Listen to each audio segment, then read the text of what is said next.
Alors, une sœur voulait partager son histoire avec vous. Elle a besoin de conseils. C'est une femme africaine normale de 43 ans qui rencontre son mari il y a de cela 10 ans, 12 ans. Elle a rencontré son mari il y a de cela 12 ans, mais ça fait 10 ans qu'ils sont mariés. Elle a rencontré son mari en Afrique. C'est quelqu'un qui travaillait dans son pays là-bas. À l'époque, c'est une fille qui sortait. Et du jour au lendemain, elle est tombée sur ce monsieur qui est très friqué. Il a fait d'elle sa petite amie. Ils ont commencé à rouler comme ça. Au début, le monsieur lui a clairement dit qu'il aimait bien les délires à plusieurs. Donc, il fallait qu'elle parte chercher des filles avec qui ils allaient faire certains trucs à plusieurs.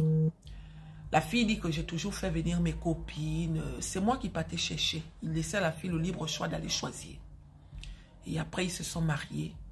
Aujourd'hui, ça fait 4 ans qu'ils sont rentrés en Europe. Ils ont fait le tour du monde. Ils ont fait plusieurs pays. Et partout où ils sont partis, ils ont toujours fonctionné comme ça. La fille dit que son mari a clairement dit qu'il ne veut pas d'enfants. Donc, ils n'ont pas d'enfants. Ils vivent ici, en Europe maintenant. Mais la tendance a changé. Au début, ils partaient dans des clubs échangistes, allaient continuer à faire leur délire. Maintenant, ils le font à la maison chez eux. Ils ont une grande maison. Mais le monsieur, il ne touche plus à la fille. En un mot, il ne fait plus venir les filles. Ça veut dire qu'il fait venir les hommes maintenant.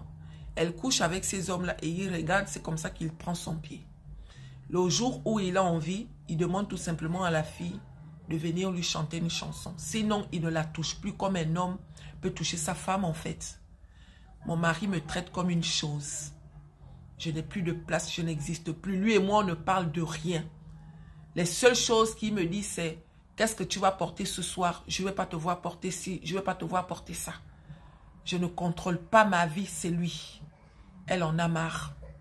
Le pire, c'est qu'elle vient de découvrir que tous les hommes qui viennent coucher avec elle, là, ils prennent de l'argent. Elle a fait asseoir le monsieur pour demander ce qui se passe. Il a dit que ça ne la regarde pas. Il faut juste qu'elle suive, sinon elle est libre de partir. La sœur dit qu'elle a dit au monsieur qu'elle veut partir. Mais elle ne ressent aucun truc qui montre que il regrette en fait. Donc elle est malheureuse. Elle a besoin de vos conseils. À côté de ça, elle dit qu'elle n'a rien. À part ses artifices, les vêtements de marque, les perruques de marque, les sacs de marque, elle n'a rien. La grosse voiture qu'elle conduit, c'est au nom du monsieur. La grande maison où elle vit, c'est au nom du monsieur. Elle n'a rien. Elle a besoin de vos conseils, les filles. C'est une femme qui me suit. Grâce à vous, peut-être qu'elle va trouver le déclic.